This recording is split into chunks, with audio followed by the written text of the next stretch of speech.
Hello and welcome to a live Kerfefe break on Deprogrammed with Keri Smith. I am your host, Keri, and thank you guys in the chat for always recognizing when I'm 5 minutes late. I apologize.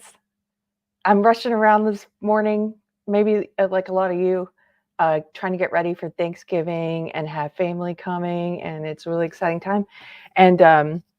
And yes, we're here. We're going to talk about. There's a lot of stuff happening in the world news. We're going to talk a little bit about the the new Argentinian president, who everyone's talking about, and a couple of other things in the news today. Not everything. I'm not interested in everything, and I know you're not as well. So I'm going to talk about the things I'm interested in.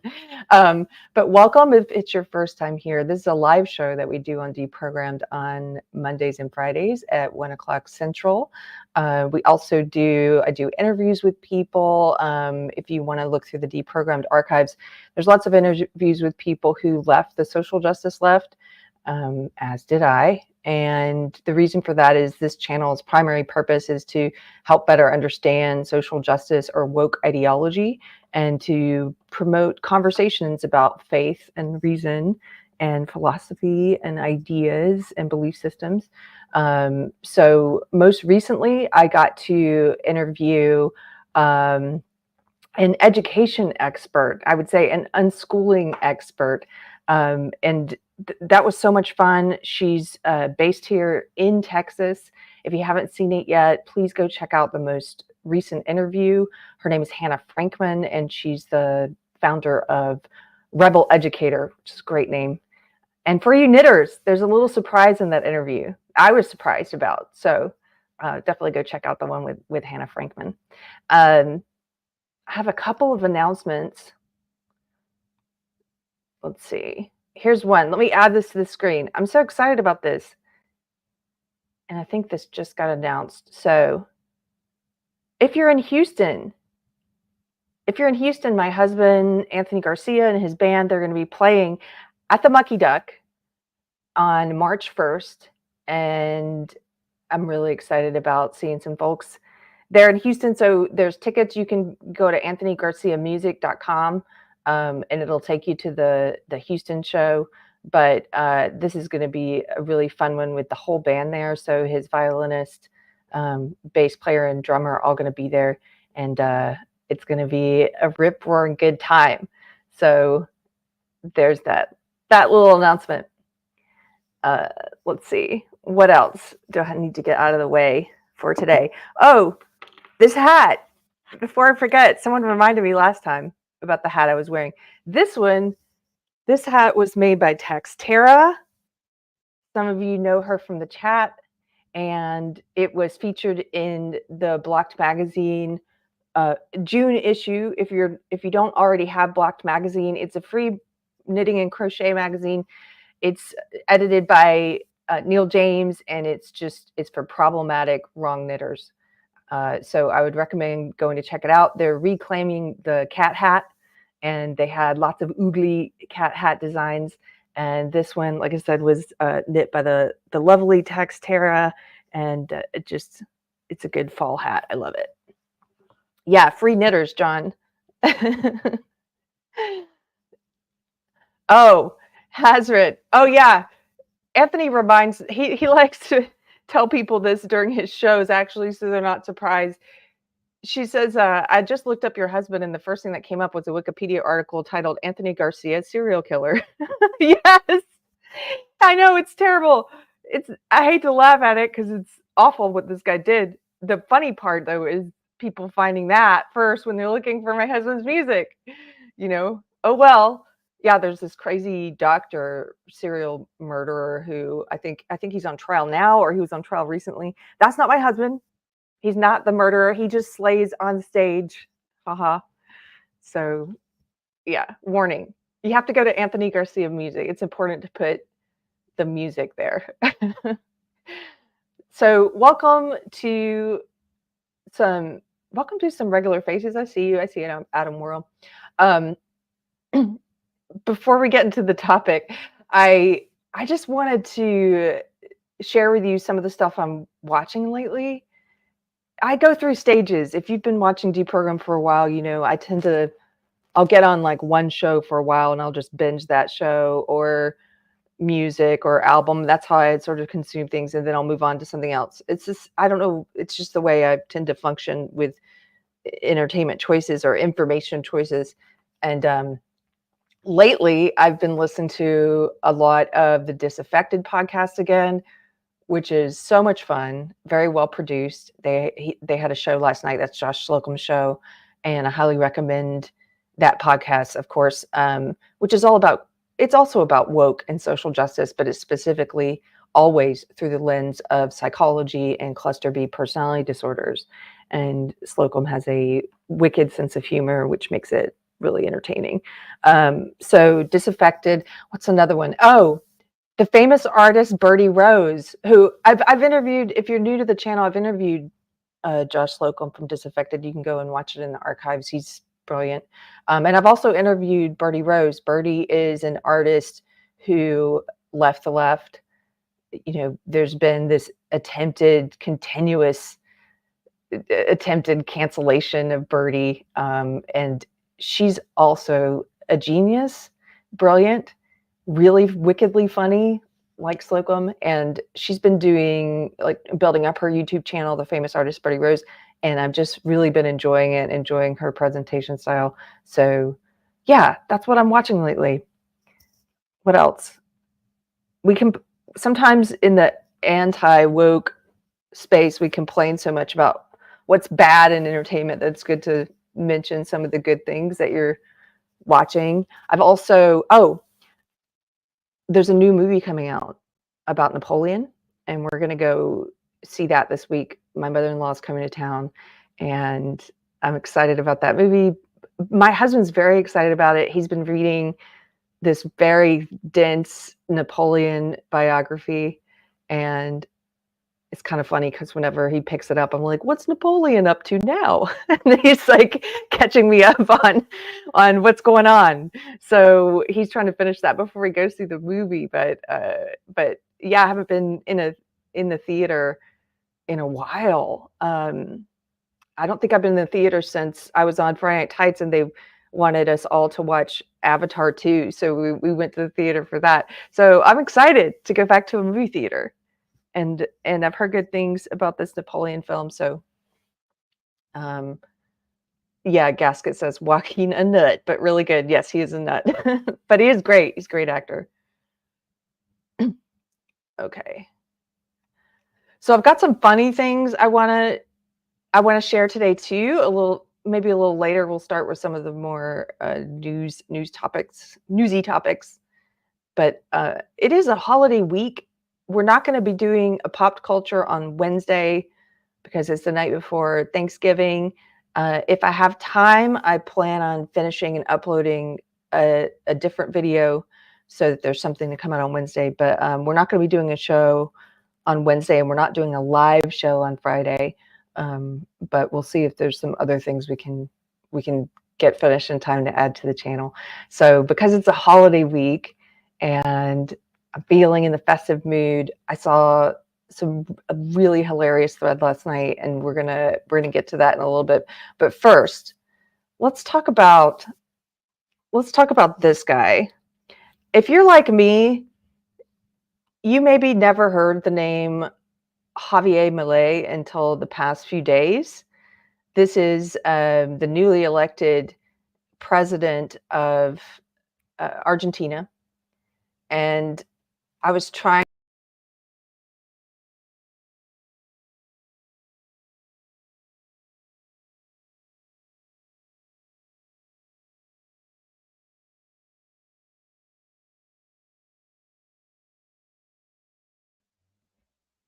Did I disappear for a second? I think I did.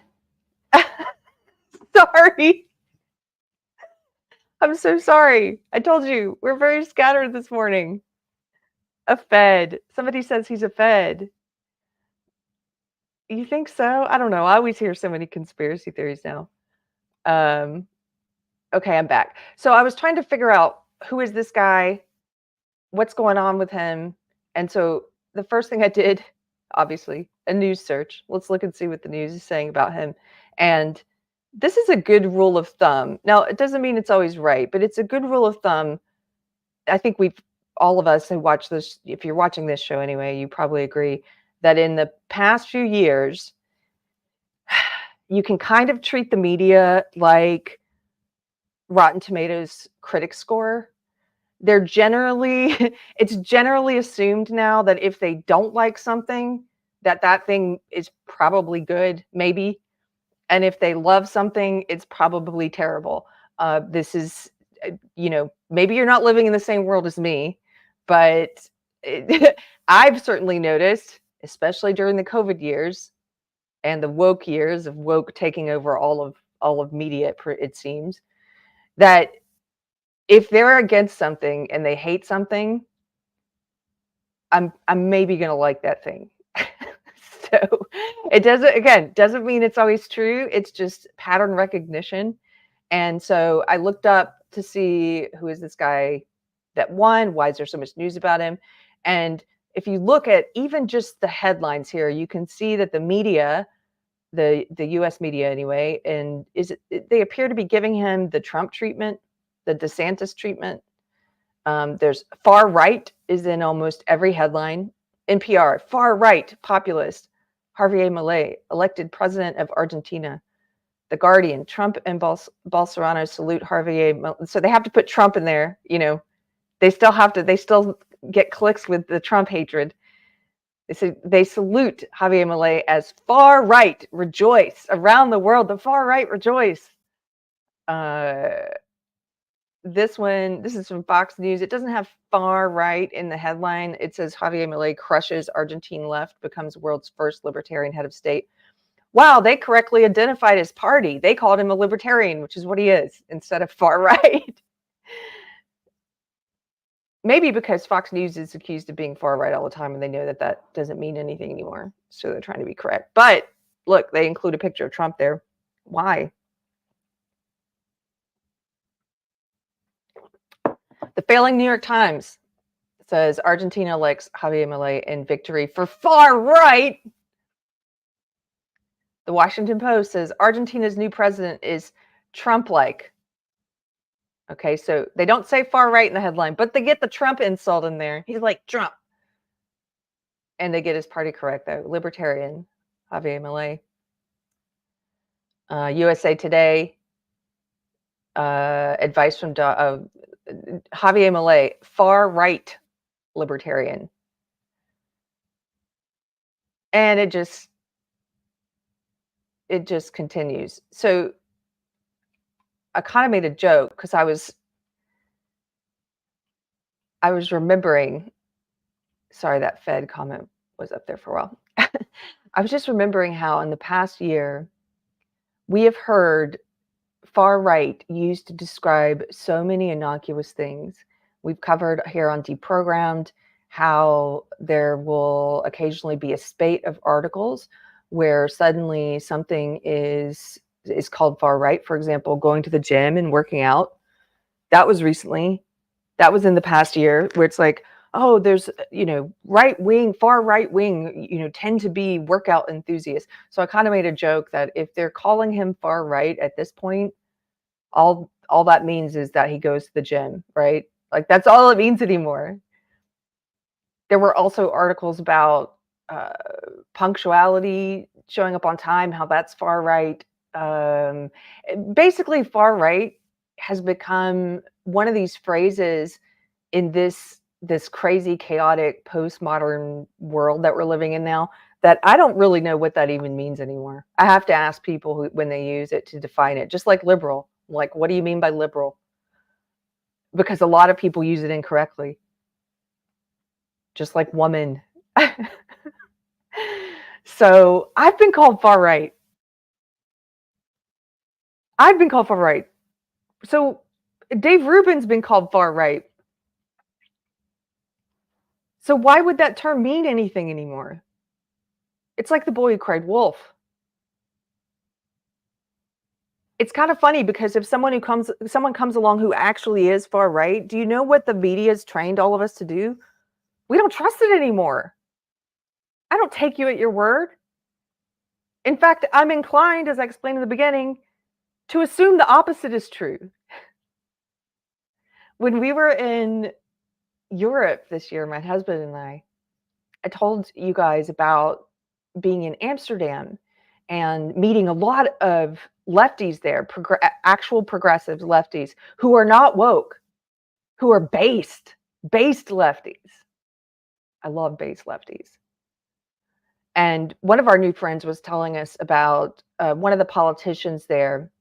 And there's this sort of it's huge propaganda campaign, and it's all the usual players, all the usual suspects that you see here in the States. It's the corporations and the government and the media, the cathedral, all working hand in hand to demonize farmers and to support these government restrictions and regulations, these new regulations that will put a lot of farmers out of business.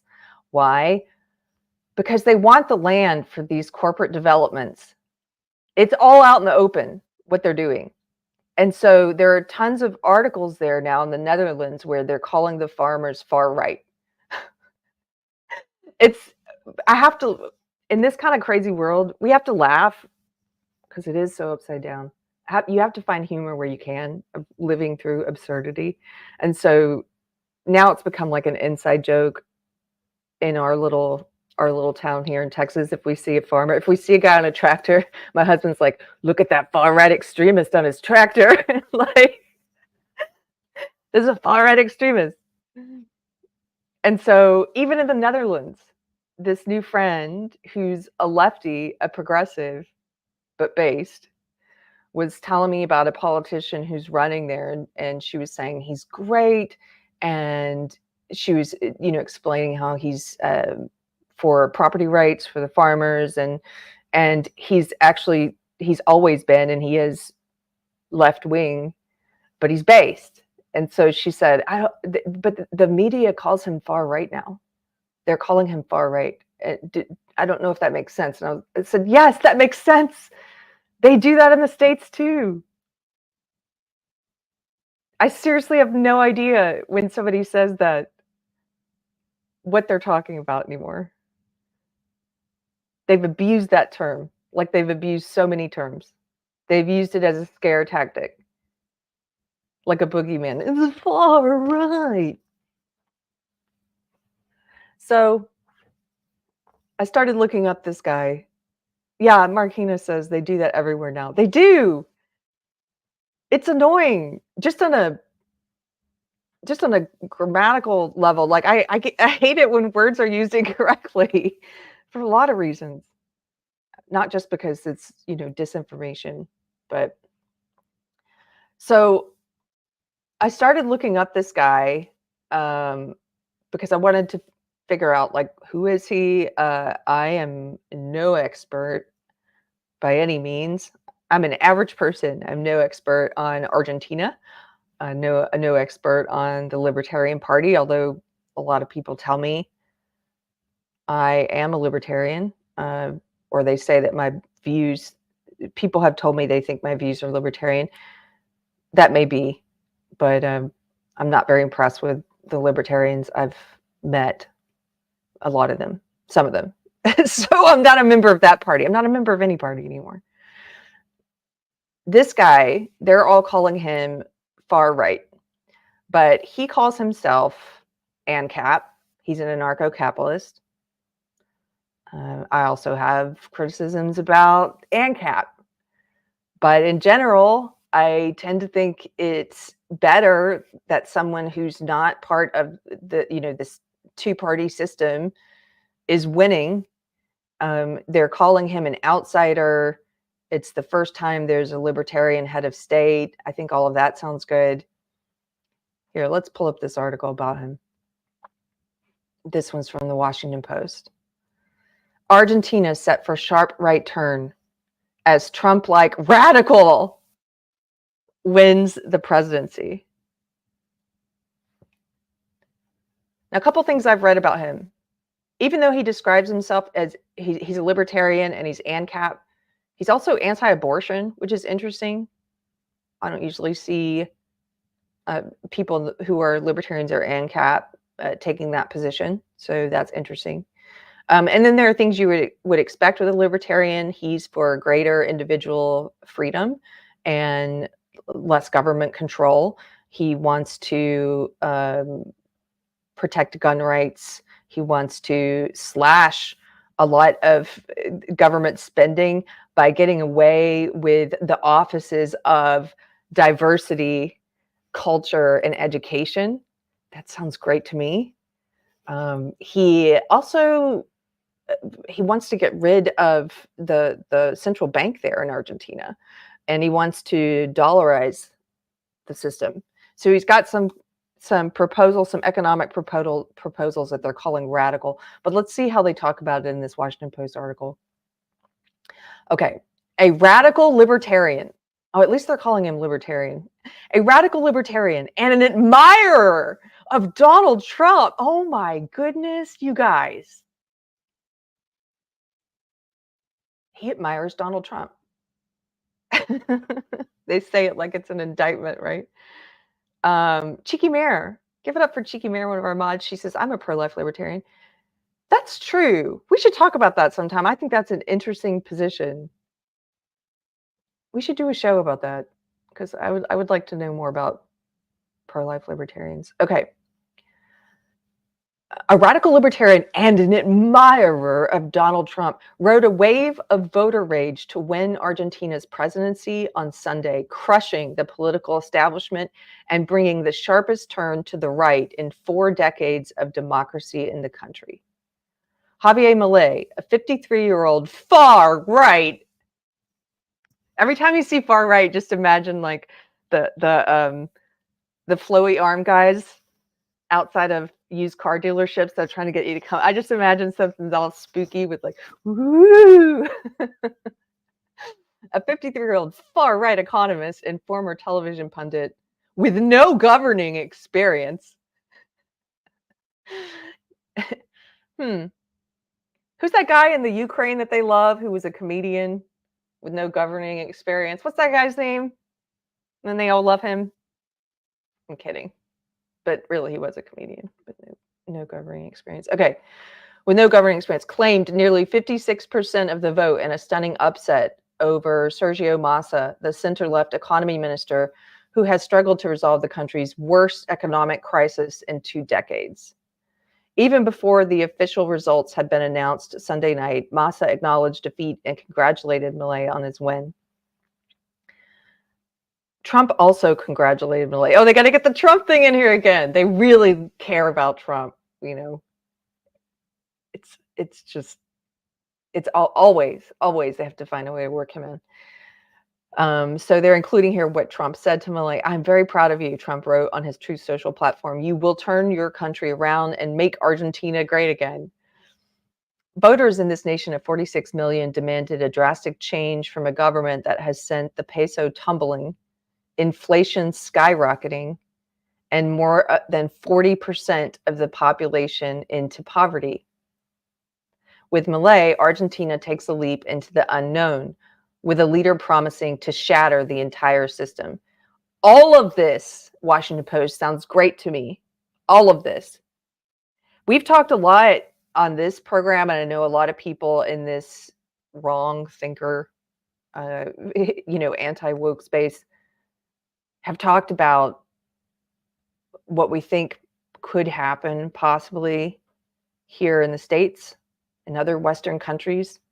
And I'm not as black-pilled as some. I think I'm white-pilled, but I've said this all along. I've thought this all along that unfortunately, I think things are going to have to get much worse before they get better. We're starting to see a cultural pushback, at least. It's much easier to speak the truth now than it was even 3 short years ago. There are more people willing to do it. There are more people willing to do it despite the fear of being called far right or losing their job or losing their friend circle.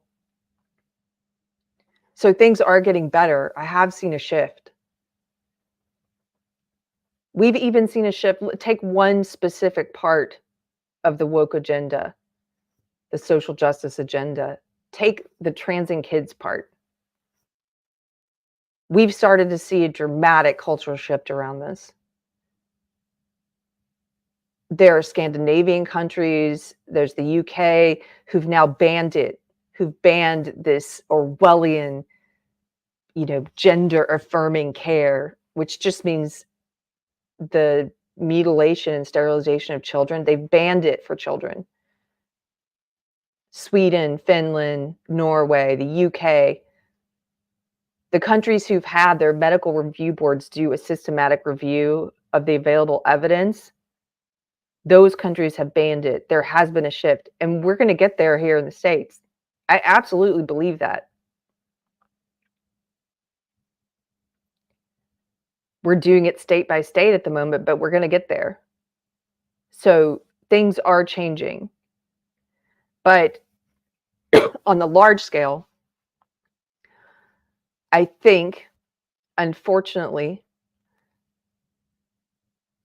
that to see a mass movement away, off of the path that we've been on, it's going to take things getting terrible. People have to be personally affected by it. People on a large scale, I mean. There's a certain percent of the population who they're not paying attention to these things, or they're fully in the leftist bubble. They're fully indoctrinated, like I was. They don't hear anything outside of their bubble. And so I think, unfortunately, I don't know, I just think it's going to have to get worse before we see a big turnaround. And so that's what's happened here in Argentina. Their peso tumbled, inflation skyrocketed, more than 40% of the population got plunged into poverty. And of course, they're now willing to do a drastic change, as the Washington Post describes it. Of course. And when they say this right here, this is very interesting to me. I want to highlight this sentence. With Milei, Argentina takes a leap into the unknown, with a leader promising to shatter the entire system. The unknown is scary. I just talked about this in my conversation with Hannah Frankman, the rebel educator. And a lot of times the fear of the unknown keeps us in something that's not working, something that's bad. And you can look at that, you can see examples of that on the small scale when maybe you or someone you know have stayed in a bad situation, a bad relationship, a toxic relationship, or a toxic job or work environment, a bad job, or some other unhealthy situation that you've stayed in, because to leave it would be to go into the unknown, and that's too scary. It's that whole idea of the devil is sometimes more comforting for people than what they don't know. And so that sentence, that specific word there, or phrase there, that leap into the unknown, just stood out to me, because in my experience, that leap into the unknown is better than staying in something that's not working. And it may be scary to do that, but it's better than staying in something toxic. Look at where they're at in their country. Maybe it's time to try something drastically different, as they describe it. In his first speech as president-elect, Milei told Argentines that, quote, "the model of decadence has reached its end. There is no turning back. Enough of the impoverishing power of the caste," he said. "Today, we once again embrace the model of liberty to once again become a world power." His supporters joined him in shouting, "Long live freedom, damn it." Long live freedom. What a crazy right-wing concept. That's so right-wing, freedom and liberty. Milei will take office on December 10th, the 40th anniversary of Argentina's return to democracy after the fall of its military dictatorship. Now, this part is funny. If you're just learning about him like me, this was a funny thing to learn about, and I do get this being, him being compared to Trump in this way. Apparently, he was in much the same way that Trump was talking about draining the swamp.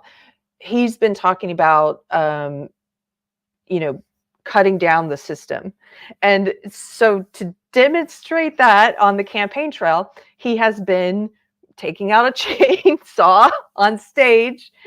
Again, this kind of, it doesn't alarm me. I think it's funny. I think it's indicative of where politics is at. This is where we're at, unfortunately. It's entertainment. It's a clown show. And I think people like him, who he's sort of like that's like a wrestling kind of thing to do, to come out with a prop. It's so stupid and silly. But I think it's funny because someone like him or someone like Trump, they expose how the whole system has become a circus. They pull the veil back. They make it obvious. So we'll watch a little video of him in a second, but it says, wielding chainsaws on the campaign trail, the wild-haired Milei vowed to slash public spending in a country heavily dependent on government subsidies. Yeah, maybe, just maybe, if your whole country is dependent on government subsidies, and 40% of them are in poverty, maybe that's not working. He pledged to dollarize the economy, shut down the central bank, and cut the number of government ministries from 18 to 8. Do it. His rallying campaign cry was a takedown of the country's political caste, an Argentine version of Trump's drain the swamp. Massa was emblematic of that ruling elite, the king of the caste, political analyst Pablo Tuzan said. The career politician attempted to distance himself from the leftist government of Alberto Fernandez and Cristina Fernandez de Kirchner, the heirs of the populist dynasty first launched by Juan and Eva Perón, Evita, in the 1940s. Along with the grassroots campaign of activists, Massa sought to stoke fear over a Milei presidency that they argued could threaten Argentina's democracy and way of life. Where have we heard that before? Oh, this status quo guy who was failing the country sought to stoke fear about Milei and saying that it could threaten Argentina's democracy. That sounds so familiar. Our very democracy. If this other guy from this other party is elected, our very democracy is at stake. It's such a lie. It's such hyperbole. But ultimately, says the Washington Post, anger won over fear. For many Argentines, the bigger risk was more of the same. Yes, we don't have anything to lose, this guy says. Yes. And I'm afraid that's where it's going to end up here in the States eventually. We don't have anything to lose, Thomas Lamodio said, a 36-year-old business owner who voted for Milei in Buenos Aires on Sunday. We've had this type of government for so many years, and things are only getting worse. Yes. Acknowledging his defeat Sunday night, Massa told supporters the results were not what we had hoped for and marked the end of a political chapter of his life. At the campaign headquarters, supporters consoled each other. A young woman burst into tears. Oh, I've seen the videos. If you guys haven't seen them yet, they're very reminiscent of the leftist crying videos when Trump was elected. If we have time, I'll show one of those too. There were two paths, Massa said. We chose the path of the defense of the security system in the hands of the state, the path of the defense of education and public health as central values. Argentines chose the other path. Yeah, they did, because you know what? Your way wasn't working, dude. You've had how many decades to prove that, and things kept getting worse, as people were saying? It took me a while being in the left for so long.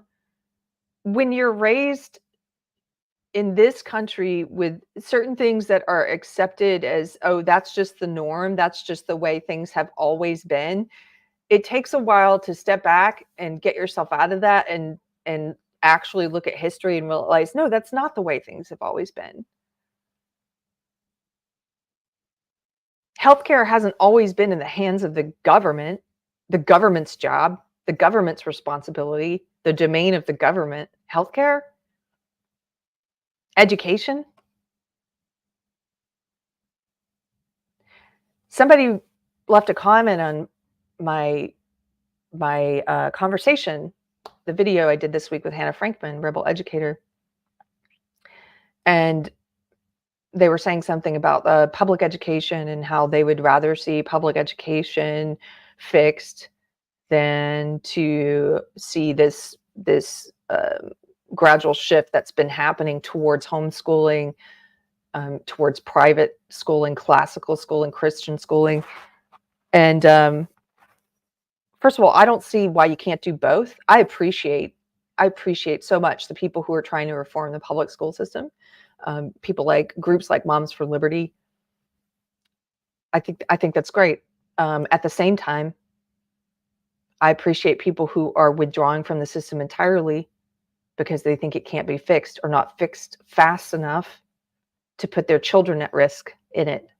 If I had kids right now, they wouldn't be in the public schools, and the reason why is it's a government school. It's not just that it's currently overrun with indoctrination, social justice, and woke ideology. It's not just that that there are declining rates of proficiency in math, reading, writing in the public school system. It's not just that it's become literally unsafe, not unsafe in the way that leftists use it, but unsafe as in a physically dangerous place at times, more so than when we were there. Um, it's not just all that. It's because it's run by the government. I don't view this is going to be hard to explain if there's anyone on the left who's watching. Why do you view the government as something benevolent, like an entity that wants to help you or your children? I don't view it that way anymore. I get it. I understand that you view it that way because I used to. But do you understand that a lot of us now, I think correctly, view the government as our enemy? The media as our enemy? They don't have our best interests in mind. What evidence is there that they have our best interests in mind? Why would I want an enemy to educate my children? The most important entity in if I had kids in my child's life, the people in charge of teaching them. So no, I guess what I'm trying to do here is show you that there's another way of looking at things. If you're stuck on the left for decades like I was, you get very used to just assuming, oh yeah, this is part of the government. This is what they do. This is part of their job. This is their responsibility. This is in their domain. It's not in their domain. The responsibility of the government is to enforce the laws. It wasn't always this huge behemoth with their fingers in everything.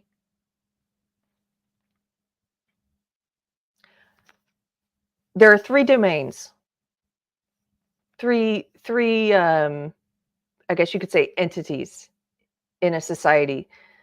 And I first heard it presented this way in a sermon my pastor gave, Bradley Helgerson at Church on the Square. I'm not going to present it the way he did. He's very articulate. But what I took away from that sermon is he was kind of helping me to think about, if you want a healthy society, you need healthy government, healthy church, healthy family. Educating kids, the education of kids, That's in the domain of family. We're in a place now where we've gotten so used to thinking that's the domain of government that we're having to have groups like Moms for Liberty, for parents to come out and argue on behalf of parental rights. It should be a given, parental rights. There are leftist teachers and schools and politicians and entertainers now who are actually making the case, trying to make the case that parents shouldn't be the ones who get to decide. They're actually that's their position. They don't think it's the domain of parents to determine how their kids are raised. They think it's the domain of government. Kamala Harris has said as much. It's not the domain of government. Child rearing, that's the domain of family. And I'll save this for another time because it's going to get us off subject, but the government's not only sort of started to step in and take over the responsibilities of family, they've also done it with church. They're trying to act as some moral authority. That's not their domain. Their domain is to enforce laws, create laws, enforce laws. Public health, public education.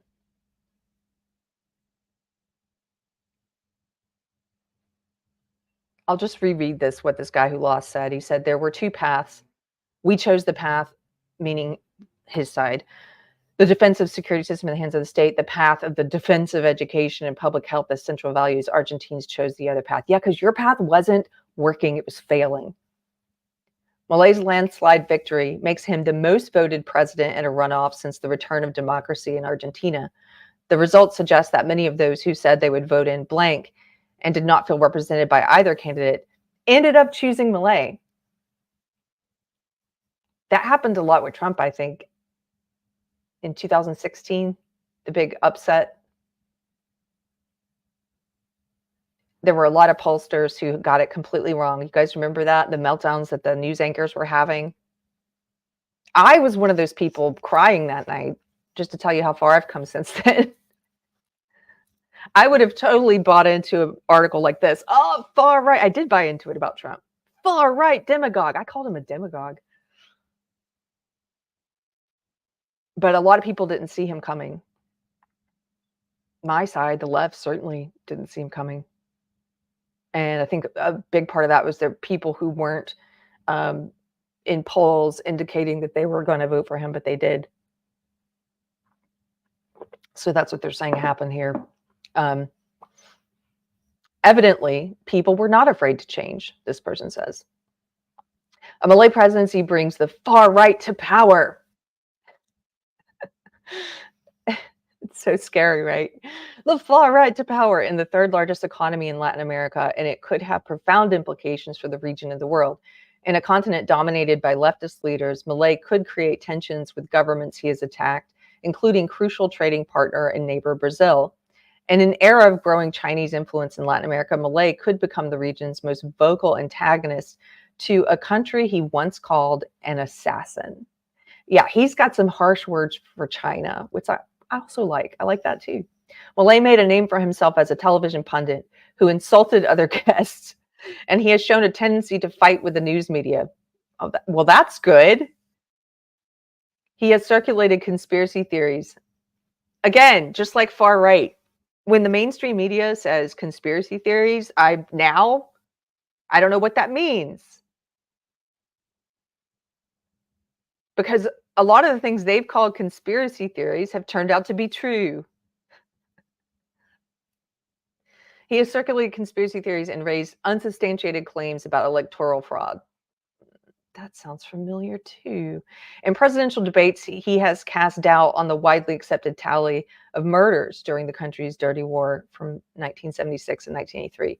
He has branded Pope Francis, an Argentine, an evil leftist. Climate change, he says, is a socialist lie. This guy's sounding better and better. Sorry.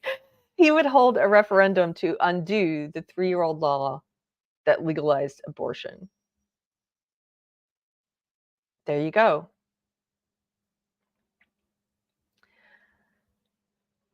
Oh, look at this little, they have a little blurb here for another article you can read at the Washington Post. And the headline of that article is Catholic priests are warning about Argentina's Trump. Will it stop him? They're calling him Argentina's Trump. Many Argentines chose to overlook the Milei messages that made them uncomfortable. For some, a vote for the outsider was a reluctant yet strategic one. The thinking is, well, maybe since Milei is crazy, he'll launch himself like a kamikaze and make necessary reforms that previous leaders refused to make in fear of getting kicked out of power, Tuzan said. Let's use the crazy man to make the reforms that the rational ones didn't want to make. That is kind of similar to Trump. That is similar to the sort of, I think a lot of people viewed Trump as a bull in a china shop. And at that time thought it's necessary. We need a bull in a china shop now because apparently that's the only person who's going to not be afraid to break things to get things done. I don't know if he ended up fulfilling a lot of those promises. He did some of them. For 16 of the past 20 years, Argentina has been governed by the powerful populist machine known as Peronism, Eva Perón. The country's leaders have left a once wealthy nation, but often volatile economy in its worst shape in 2 decades. We are living in what we could call a second lost decade, economist Matthias Sert has said. For only the second time in its history, Argentina has seen 10 years without economic growth. 10 years. During that decade, poverty rates shot up from 28% to more than 40%. Now, for the first time ever, even formal workers in Argentina's economy are below the poverty line. Inflation is nearing 150%. The peso has plummeted. Prices change nearly weekly, and Argentines are forced to carry around large wads of cash just to buy groceries because their money's not worth anything. With his viral TikTok videos and outlandish personality, Milei rallied a generation of young voters who have felt these frustrations for most of their lives.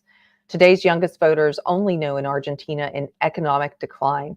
They have lived through the COVID-19 pandemic, and they see the political left as the establishment, because it is, rather than the revolution it once was. Yeah, it is the establishment. It's the establishment here in the States as well. We've rightly mocked those ridiculous resist rallies before, when they all get out in the streets in their pink pussy hats and the hashtag resist, brought to you by Starbucks and Bank of America and Chase Bank and McDonald's and Amazon and Facebook. We're the resistance, brought to you by all the corporations and the government and Big Pharma. We're resisting. You're not. John Flores, 24, and his wife don't know if they'll ever be able to buy their own home. Flores, a nursing student, relies on his wife's income and occasional odd jobs as a bricklayer or janitor to pay the rent and support an infant. Their money is worth less every day. Saving has become impossible. This also sounds familiar. Massa wants to fix the problems that he himself created, Flores says. We're tired, especially the young people. The question is whether Milei will be able to fill his mandate with strapped financial resources, no governing experience, and few political allies in the legislature.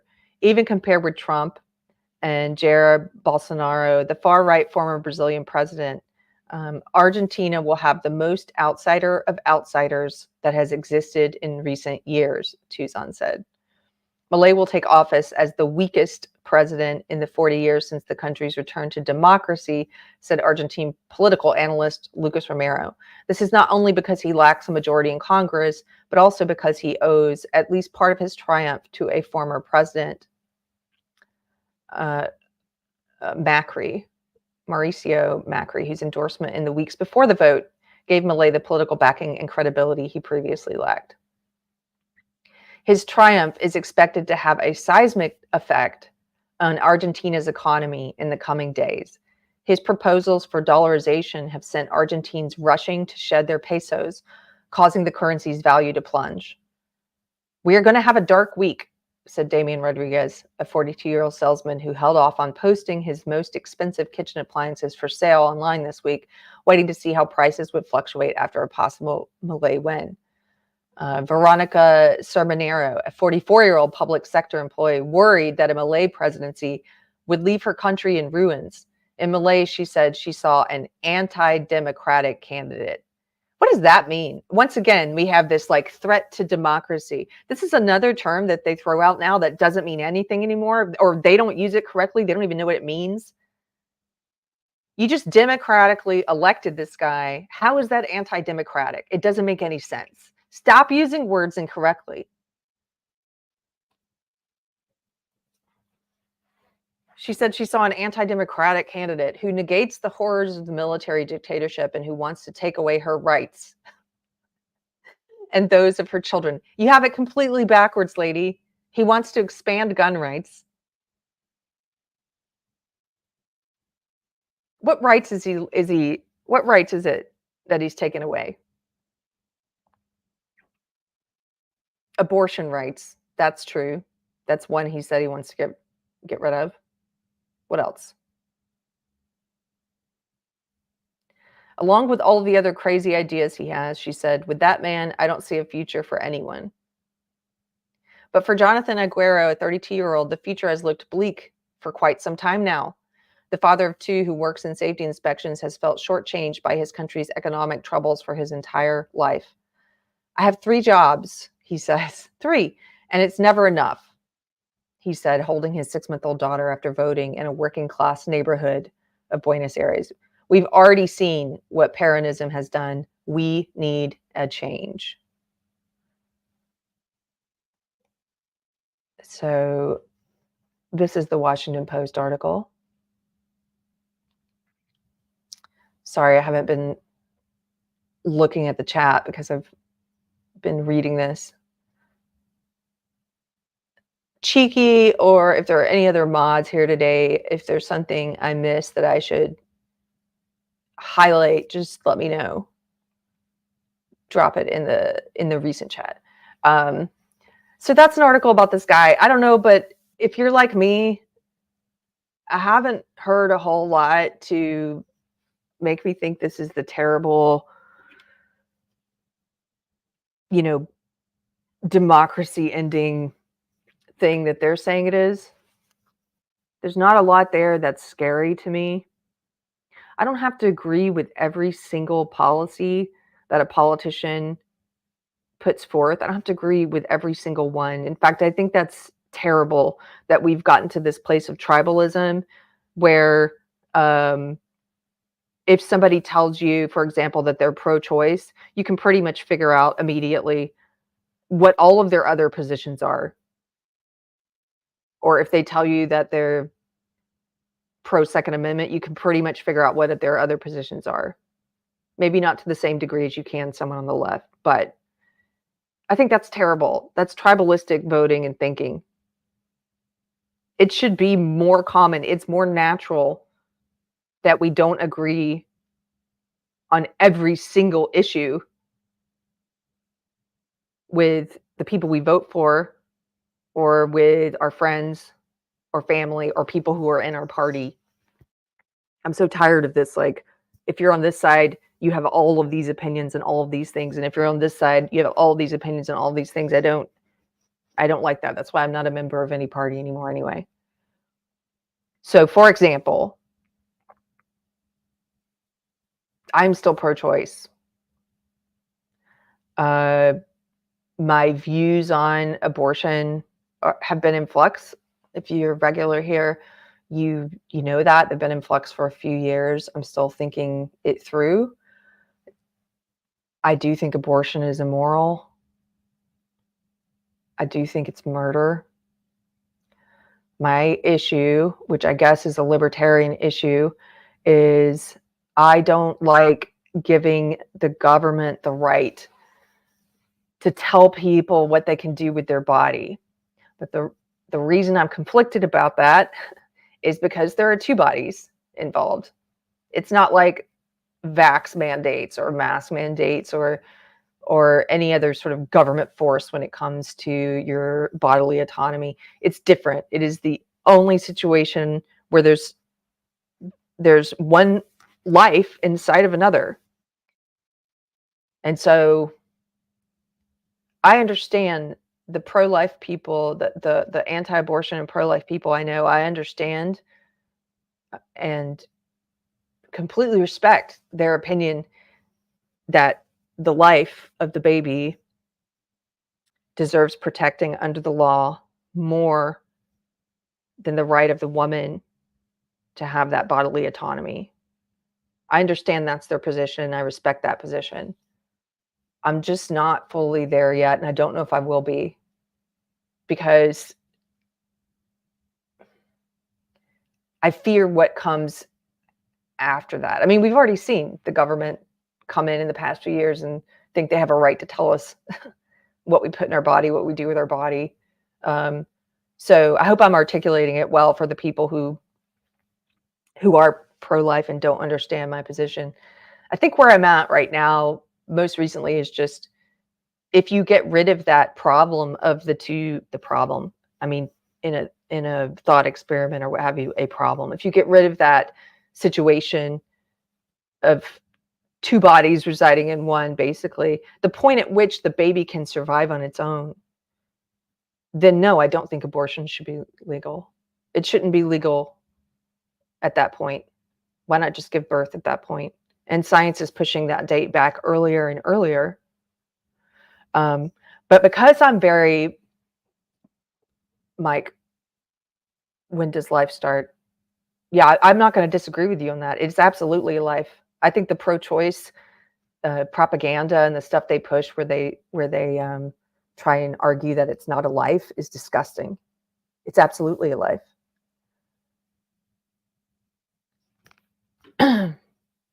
Is this guy serious? Can't trust women? Look at her pussy. Yeah. Okay, dude.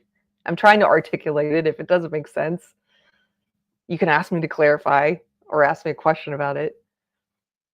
Andrew Joyner, I just don't think making abortion illegal is very practical. Yeah, I don't know. I'm still thinking through it.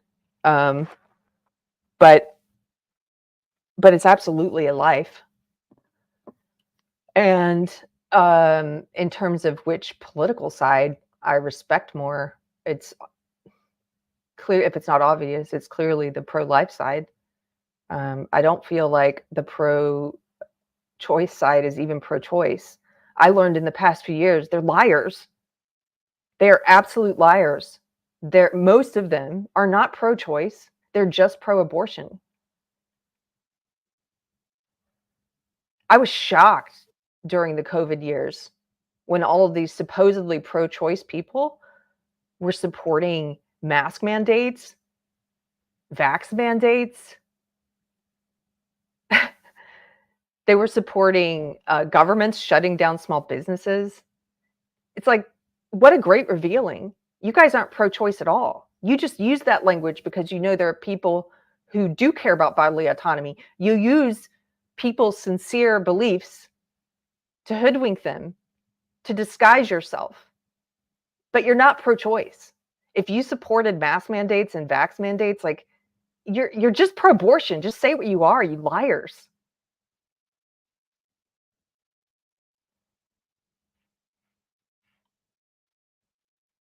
B says, I'm with you, Keri. I used to be very pro-choice. Now, if you put a gun to my head and said I had to pick a side, I'd side with pro-lifers. Yeah, me too. Pro-choices these days seem to be more pro-abortion lunatics. They are. A lot of them are ghouls.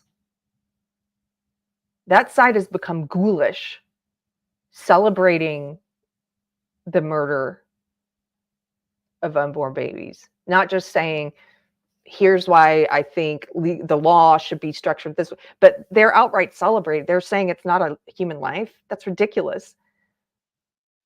I mean, they're also the side that now says a man can become a woman, so biology is not their strong suit. So all of that being said, when I see someone like this, when I see someone who wins, who it says they want to overturn, like Javier Milei says he wants to overturn the law that made abortion legal. I don't care. I would have voted for him. In the grand scheme of things, I weigh that issue with everything else. This guy still, to me, looks like the best option. And in fact, like here in Texas, I'm kind of happy about some of the anti-abortion legislation because the culture's changing here too quickly, because we're getting too many leftists who've been moving here, and I want them to leave. I don't want them to destroy Texas. And so I'm trying to explain this. I don't know if I'm explaining it well, but bring it on. That's how I feel about it. That's how I feel about it. If it scares them that much that they're like, oh, well, I've got to get out of Texas, they're not going to allow me to have an abortion, I got to get out of Texas, then great. That's kind of where I'm at right now. I know that's kind of convoluted. It's not like a very easy pat position to have on that. Macarena, oh, thank you for clarifying this for us, says, but he doesn't say he wants to overturn it. He said he thinks the vote that made it legal some years ago, I think 3 years ago, was fraudulent. So he wants a referendum. Well, thank you for clarifying that, because one of the articles I read said he wants to overturn it. But of course, again, why should I trust the media? Lindsay, the cynical geek, says, I'm on the pro-choice side in terms of not getting the government involved. So I feel you. I understand what you're saying there. That's why I'm conflicted on it. I refuse to support those who celebrate abortions. Yeah, me too. And women who do that should be shamed. They should, for the demons they are.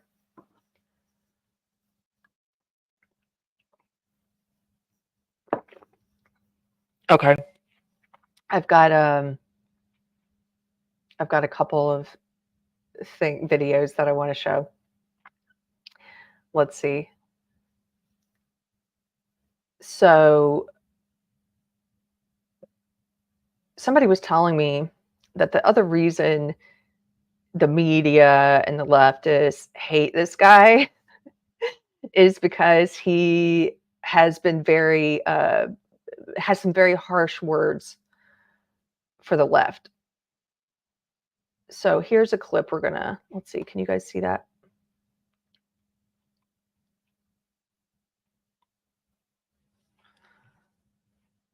Nope. There it is. This is great. Warning, there's language. If there's little ones in the room. Here we go. Al zurdo de mierda no le podés dar ni un milímetro. Pero ¿me podés definir zurdo de mierda? Que no... Okay, let's just rewind this. I'm gonna try and pause it here and just tell you what he's saying if you're just listening and if you're not reading the captions on the screen. So he says you can't you can't give shit leftards an inch. Al zurdo de mierda no le podés dar ni un milímetro. Pero ¿me podés definir? And then the host there asks him, "Can you define shit leftist?" Zurdo de mierda que no. Todos los que digamos los colectivistas, los que ponen digamos. All collectivists, all kinds of collectivists. Yes. O sea, esa idea. A ver, but why do you call them shit? ¿Qué le pones de mierda, digamos? Porque son una.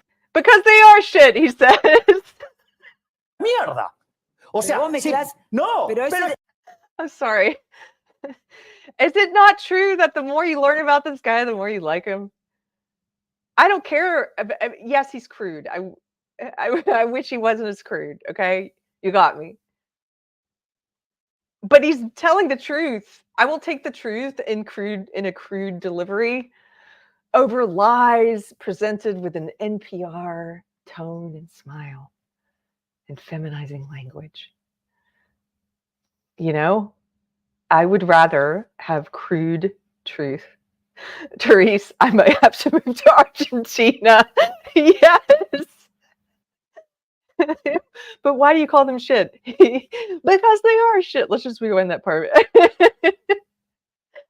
A ver, ¿Por qué le pones de mierda, digamos? Porque son una mierda. Because they are O sea, vos shit. mezclás- no, pero eso, es que eso si es pensás, descalificar, pero no, pero digo, pero eso si es pensás distinto te descalificador. van a aniquilar.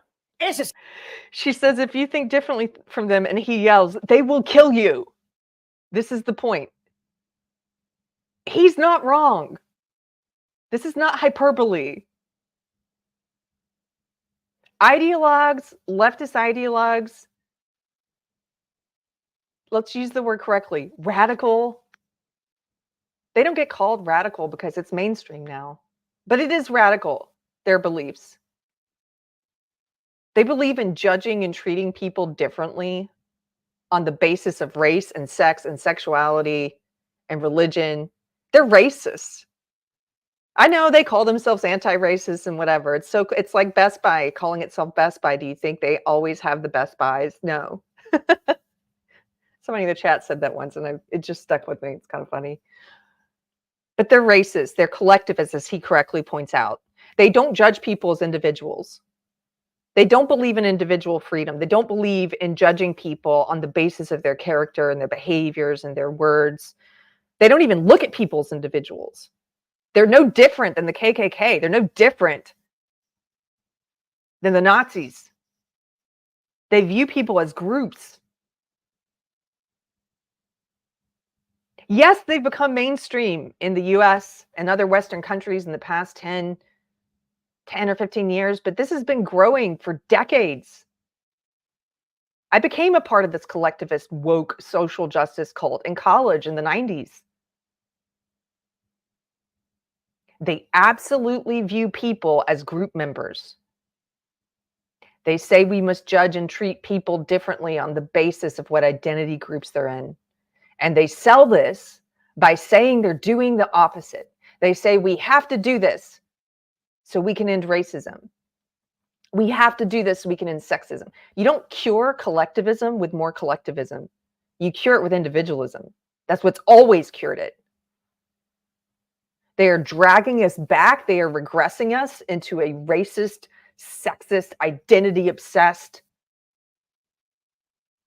world. They're taking us backwards. They've been doing it for a while. And yes, they hate us. They hate people who believe in individualism and freedom. Look at what they call this guy in the look what they call us. I've been called every ridiculous, pejorative, incorrect pejorative by leftists since I left my old cult, since I left them.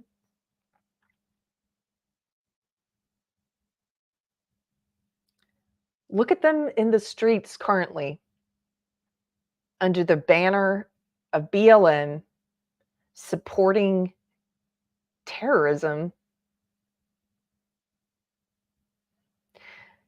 There have been a spate of TikTok videos recently. I haven't talked about this on Deprogrammed, but if you're on Twitter, you've seen it.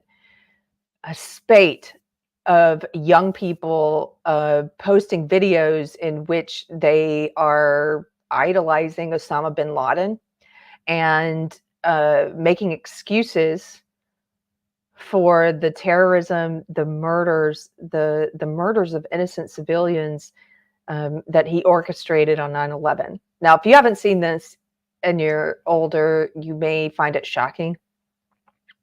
I don't find it shocking because I was in that cult. They are making the same arguments that have always been made in that social justice cult. They are saying that they're calling it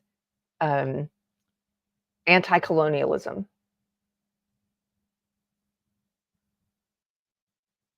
Decolonization.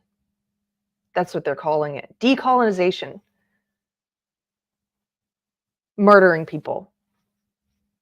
They view it as just. If their ideology can say, because they view everything as this power game, it's all built around power. The whole way they view the world is as a struggle for power. They worship power. Power. between identity groups. And they believe we need to redistribute power based on identity group, based on a person's race, people's race, their sex, their sexuality. They're collectivists, as this guy correctly says. And every single identity group, just like Marxists, they put them into these categories of oppressed or oppressor. Now, they're different than Marxists, classic Marxists in some very important ways. One in which everything's not structured around wealth and class, it's structured around power and identity. But the architecture of the belief system is the same. They believe in government force redistributing power based on identity groups. This is why they favor racist discrimination at Harvard and colleges. This is why they think it's okay to discriminate against Asians and white people, because they say these are powerful groups.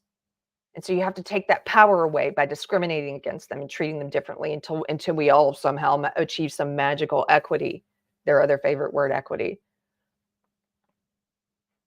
So if they can figure out how in a situation to say this horrible thing, but it was done by an oppressed group, then they will justify it. And that's what these young people on TikTok are doing right now about 9/11. They're saying it was the oppressed decolonizing. They say all violence is justified when decolonizing. These people would absolutely kill us if they could get away with it. I totally believe that. Not everyone, don't get me wrong, not everyone who's in woke or social justice, of course. There's a lot of well-intentioned people in there still, and I meet new ones every day who are waking up and leaving it. But they are in the same ideology with people who have murderous resentment and rage. The murderous resentment of Cain. The leadership of the social justice left, of these identity, power-hungry Marxists, it's ravenous. He's not being hyperbolic here.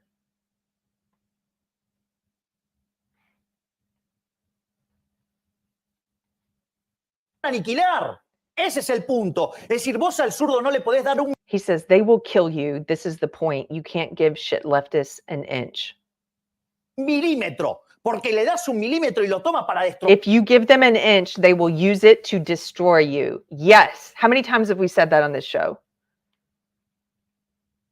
Do not play their games. Don't play their games. Don't participate. Don't make the demanded apologies. If you take the knee, if you kiss their ring, they own you. If you give them an inch, he says, they will use it to destroy you. Negociarte. Es decir, usa, digamos, o sea, vos no podés negociar You can't negotiate with leftards. con el zurdo. No se negocia. No se negocia con esa mierda. No se You don't negotiate with trash because they will end you. negocia porque te van a llevar puesto. Si tienen un golpeador que caga trompadas a la mujer, digamos, si es de ellos, ¿entendés? Se pone el pañuelito verde y grita todo el tiempo contra el neoliberalismo, lo ocultan. ¿Me entendés? O sea, si de repente hay alguien que hay tiempo contra el neoliberalismo, pone el pañuelo, digamos, si es de ellos, We're going to back up here so I can read puesto. this. Si tienen He says, if they, the left, have a guy that beats his wife un up, golpeador que caga trompadas a la mujer, digamos, si es de if it's ellos, one of them, ¿entendés? Se pone el pañuelito verde he puts on the green scarf, meaning he's pro-abortion, y grita todo el tiempo contra el neoliberalismo, and yells about neoliberalism all the time, lo ocultan. and they'll hide it, meaning they can have a wife beater in their midst, but as long as he says the leftist things, the pro-woman things, they'll hide what he does. ¿Me entendés? O sea, si de repente hay alguien que acosó a otra, If suddenly there's a journalist that molests another a un journalist, periodista que acosa a otra periodista, lo ocultan. they hide it. Es decir, a todos los de When it's one of them, they hide it. ellos Lo ocultan. Todas esas aberraciones They hide all of those aberrations. la ocultan. Ahora, si vos Now, if you were on the other side, estás del otro lado, a vos te van they will ruin you. a estropear, te van a They'll kill you. matar, te van a dar They will throw you everything. con lo que sea. No les importa They don't care if they ruin your whole life. arruinarte la vida. ¿Por qué? Porque no Why? Only because you don't think like them. This is true. And those of you knitters here from the Knitting Wars saw this happen. You guys have been through these woke wars multiple times over now, where these hateful ideologues, I think they have a murderous rage. They do what they can do. They do what they think they can get away with. They try to ruin your business. They try to ruin your reputation.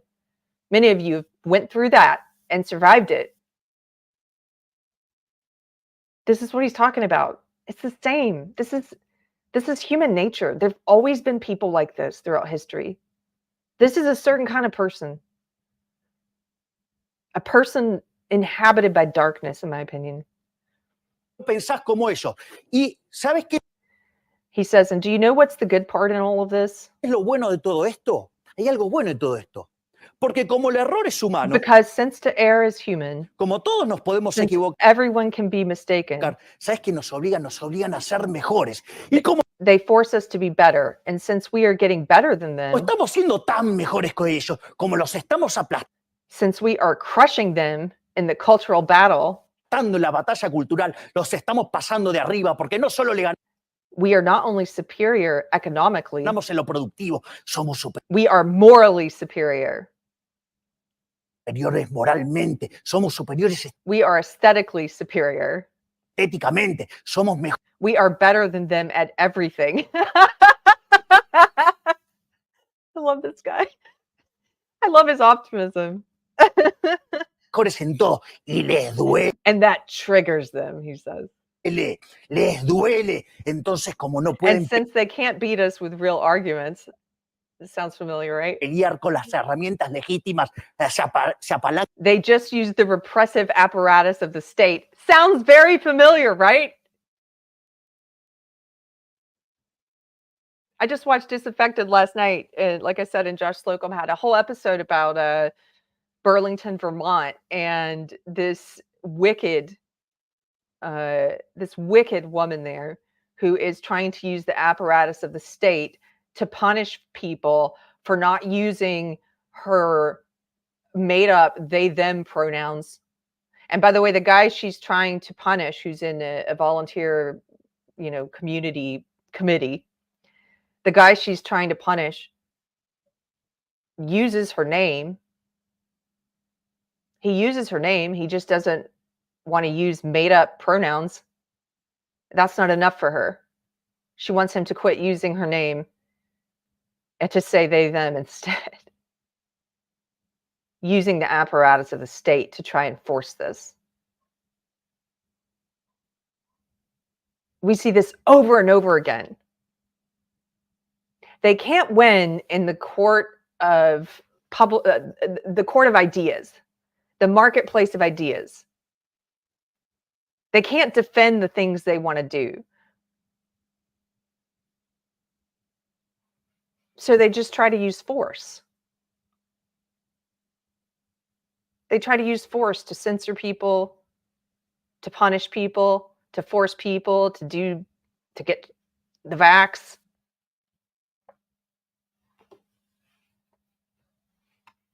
Authoritarians, man. en el aparato represivo del Estado, poniendo He says, with loads of taxpayer money to destroy us. torres de guita para hacernos mierda. Y aún así no And yet, pueden. They're No still losing. They had to remove the blacklist. pueden, tuvieron que bajar la nota. Tuvieron que bajar la nota. ¿Me entendés? Que están You understand? They're losing, he says. perdiendo. Están desesperados. They're desperate. Están perdiendo la Shit leftists are losing the cultural battle. They are. I love this guy's optimism. I love it. batalla cultural. Los zurdos de mierda. Por primera vez For the se ven first time ever, acorralados they are los cornered. zurdos de mierda. Those shit Al leftards. zurdo apologies for the language. Apologies for the language. But this guy, I just love it. I'm sorry. I do. I think he's, it's not just that he's speaking the truth. Yes, he's doing it crudely, but he's speaking the truth. I love that. But it's also that he has the aroma of victory. He has the aroma of victory. My one of the recent sermons at our church, my pastor was saying something about the attitude of despair that some people have adopted in this, understandably, in this crazy upside down world that we're living in. And he was talking about taking on the attitude of victory and gratitude and faith. And oh man, he had this great line. I wrote it down, but I think it's in my church notebook in the truck, so I don't have it in front of me. I'm going to get it wrong, but he said something to the effect of, we need to have such an attitude of triumph that the enemy can smell the aroma of victory on our breath. Yes. He said that. He said that in regards to the protests we had just been to. Georgetown, Texas just had their first big pride event, and they had a non-binary pastor there, an absolute heretic, giving a sermon about queering Christianity. This is a woman who supports the mutilation of children, mastectomies on children, the sterilization of children. This is a servant of Satan who's disguising herself as a servant of God, which, if you know anything about this channel, you know is one of the things that makes me the most angry.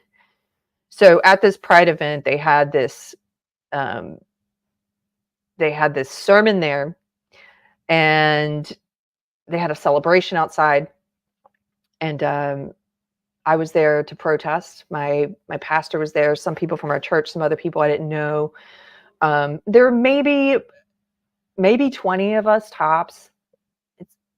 My pastor said that some of the people were, of course, they were yelling stuff at us and mocking us, and they were saying things to him to the effect of, why don't you give up?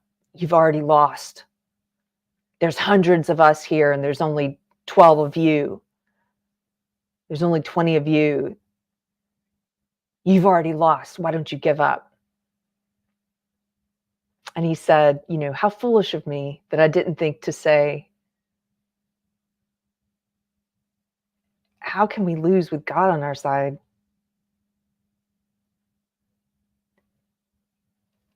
You need to have such an attitude of victory that the enemy can smell the aroma of victory on your breath. I'm going to get the quote right next time. I'm going to go look where I wrote it down. But it was something to that effect, and it boosted me. And this guy has that. He has the aroma of victory on his breath.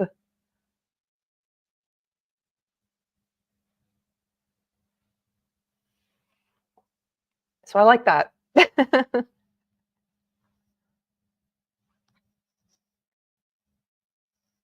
Macarena is really, you're helping out in the chat today. Thank you. She says, what I really like about this guy is that he understands he's circumstantial. His most famous campaign line is, I'm not here to herd sheep. I'm here to awaken lions. I love that.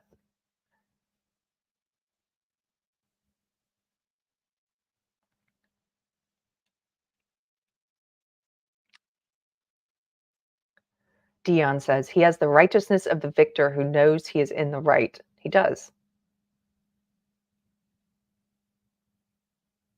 And all of this being said, I think it's important just to reiterate something I've said before, and I don't want this point to be lost here. So Don't make idols of men.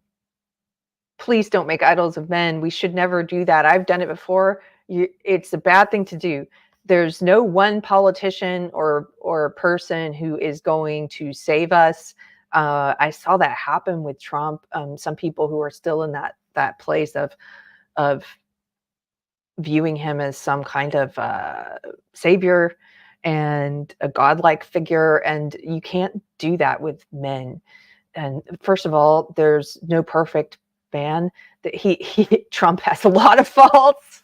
I think he's a narcissist personally, and they're never going to be able to do everything they say they can do. And the danger of making an idol, there are lots of dangers of making an idol of a person, but the biggest of which is you will be let down, and you will reach a place of despair when you find out they're not God.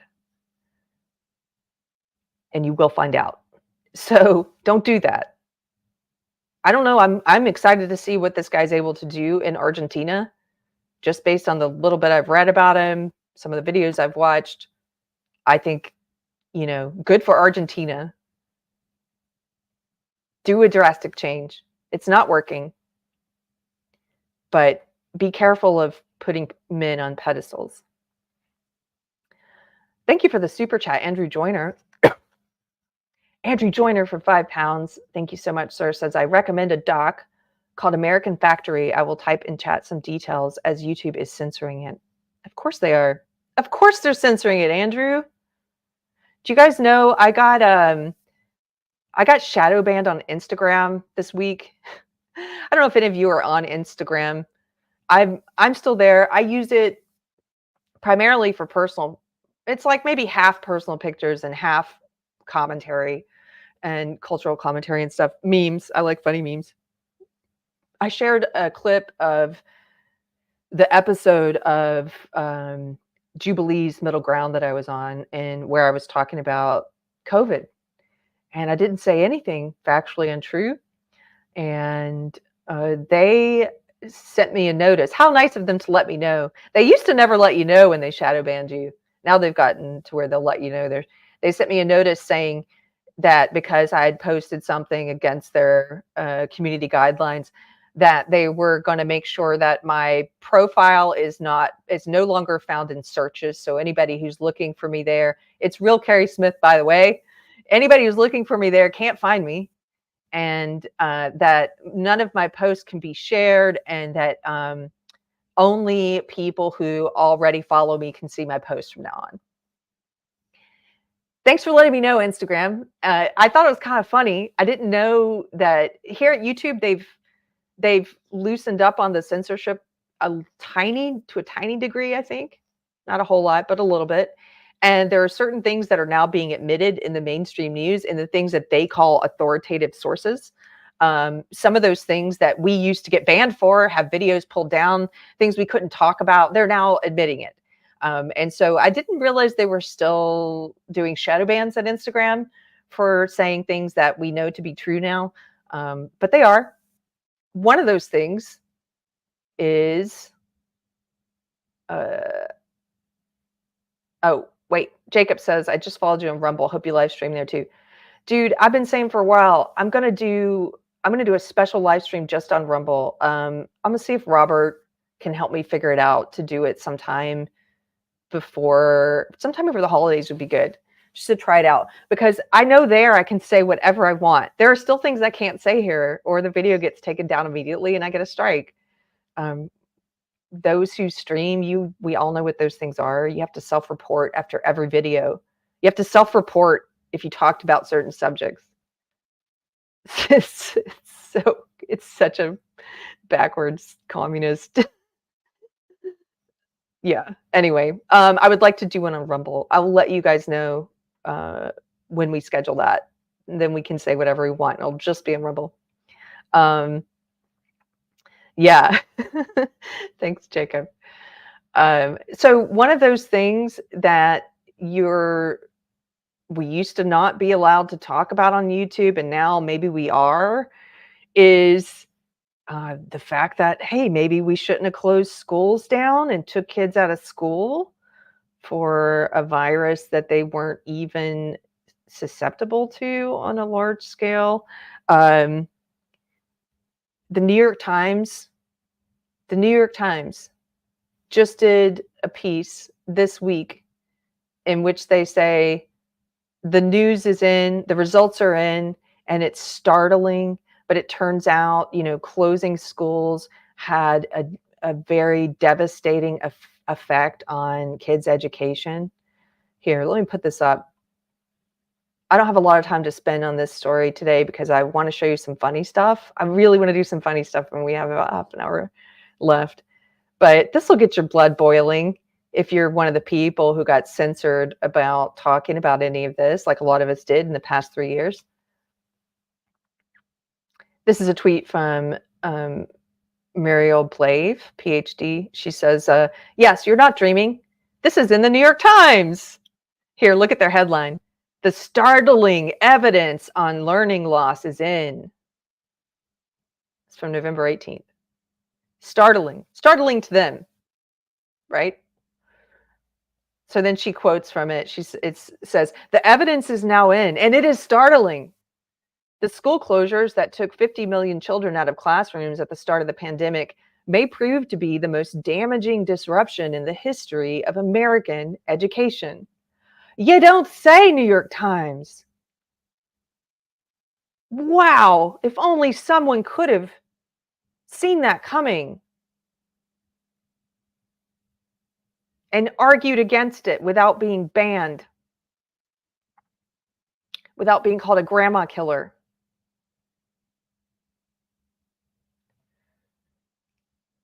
They continue. It also set student progress in math and reading back by 2 decades and widened the achievement gap that separates poor and wealthy children. Economists are predicting that this generation, with such a significant educational gap, will experience diminished lifetime earnings and become a significant drag on the economy, end quote. And then Muriel says, good for you, dear New York Times. You might investigate next why the people who said as much from the beginning are still banned or shadow banned on social media. Oh, and an apology would be quite appropriate too, to all the people you relentlessly belittled and patronized for 3.5 years and whom you now see were right. There's no apology coming from these people. They're doing exactly what we said they were going to do. They're doing we all thought this was the best thing to do, right? How could we have known? We. We've now learned startling new evidence that this was a bad idea. How could we have known?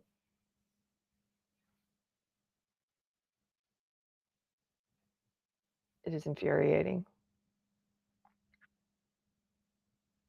Andrew Joyner, classic case of the cure being worse than the disease. Yes. Another super chat from Andrew Joyner for £2. Thank you. Says, okay, he's talking about the documentary American Factory. It's on Netflix. It's about a takeover of a factory in the US. Thank you. I will watch that during the holidays. American Factory.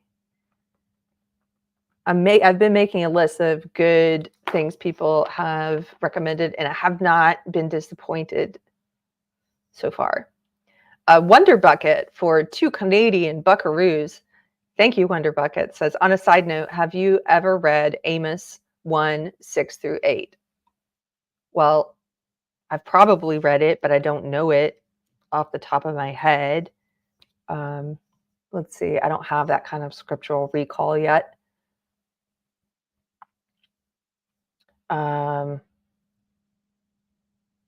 Wow. Okay. I'm not going to read that one on the show because we'll take us down a side path I don't want to go down right now, but I will read that and think on it later. Thank you. Amos 1, 6-8. Okay. Okay. So thanks for hanging out. Thanks for being here at Deprogrammed. If you are someone who supports the channel, if you are one of our Patreon, locals, YouTube, or Subscribe Star funders, I appreciate you guys so much. We are currently working on renovating my Deprogrammed studio, which is why I'm upstairs in this new location for the time being until we get that done. My husband and I are going to start sanding bright and early tomorrow morning. We're sanding the floors. There's a lot left to do in that room, but I wouldn't be able to do it without you guys. So I appreciate you so much. I'm very excited about what's to come. I am working on some merch. Finally, we've talked about merch for a while. This is so silly. This is only going to be for a certain kind of person a certain kind of silly person who would want this. And I know there's a few of you. I've got a calendar. It's almost finished of a tiger. I don't have to do I'm not like slinging merch out here like some content creators all the time, or, I know I'm not the best at like promoting wares and selling things. And when I do, now that I'm getting like, okay, I'm going to do some, I tend to do ones that are maybe there's not going to be a lot of people who buy that, but I don't care because it makes me laugh. And it's a calendar with some of the most hilarious pictures of tiger. And I'm trying to get it out in the next week so that people have time to buy it if they want it before January. And that's just for a certain kind of viewer. I get it. So there are some more things coming like that. But this sounds funny, says Dion. It is funny. Sometimes I just do things that make me laugh. So Tina Guzman says, I love the channel, Keri. Well, thank you so much. Okay, let's end with some intermittent frivolity. We've got time. We're going into the holiday week. I'm so excited, like a lot of you, for Thanksgiving. Back when I was woke and in the social justice world, we were discouraged from having joy about a lot of things, including holidays. There were a lot of opinion pieces that were always published, sort of poo-pooing people who had joy about things like the 4th of July or Thanksgiving. And it's amazing, but it didn't occur to me at the time how all of these things were sort of anti-gratitude and anti-joy. It was more of it's your moral responsibility to be outraged all the time. And I remember one article particular that was sort of, the headline was something like, how to talk to your white supremacist grandparents at Thanksgiving dinner. And it was just this awful article full of terrible advice about how to be just a joy eater and rude to your family and just to ruin everything. It was awful. And so one of the best things, there's a lot of great things about life after having left the woke cult. One of those things is that I've discovered I really enjoy holidays. I really have a lot of fun doing the things, ritual, food, family, friends. I love it. And for Thanksgiving, I make a lot of the South Carolina favorites, the Southern favorites. So I'm going to be doing that again. They're very decadent. It might be fun. Maybe I could post some of these recipes. Would you guys like that? I could do that as a locals only post or something. Yes, Therese, there's pie. So my favorite pie is sweet potato pie. I'm going to be making a sweet potato pie. Yes, Dan, and sweet potato pie. You know where it's at. Much better than pumpkin pie. So sweet potato pie. I'm probably going to do a buttermilk pie. And then I'm doing, in terms of all the starches, this is really like a South Carolina. I mean, I guess it's a little Texas, but I'm from South Carolina originally. We do all the starches. So I'm going to do the baked macaroni and cheese casserole. Of course, I'm doing a butternut squash casserole, which is basically like another dessert. It's butternut squash, and the crust of this casserole is Nilla wafers crushed up with brown sugar and butter. It's just decadent. The butternut squash casserole, fried okra, of course. These are some of the staples.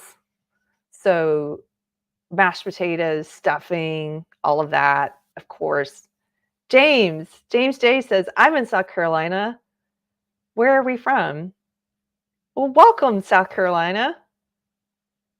I have a great love for my home state. Is cherry pie not region affiliated? I think cherry pie is sort of universally loved. I did look up a pie. I looked up statistics on the favorite pies based on geography. I know these are the things I look up, just like interested in. And I wonder if I could find that again. I was looking at that the other day because I was thinking sweet potato pie has got to be the favorite pie in my state, right? It was based on state. And I looked it up and I was actually surprised. Once I saw what was number one, I wasn't that surprised because I was like, yeah, that's true. In South Carolina, the number one pie, the favorite pie is key lime pie. If you're in South Carolina, that probably makes sense to you. The number two pie in South Carolina is sweet potato pie. But sweet potato pie is the number one pie in Georgia. And here, let me see if I can find this. Bear with me a second. I think this is worth looking at for Thanksgiving.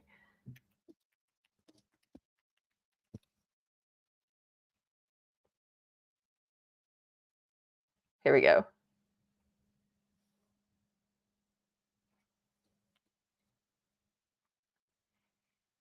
Oh, well, this is a different one according to Pinterest. That's not the one I was looking at. That says lemon meringue. And here's a third one that says sweet potato pie is the number one pie in South Carolina. So, okay, here, let's look at this one. I guess it depends on where they're pulling their data from. We'll look at this one.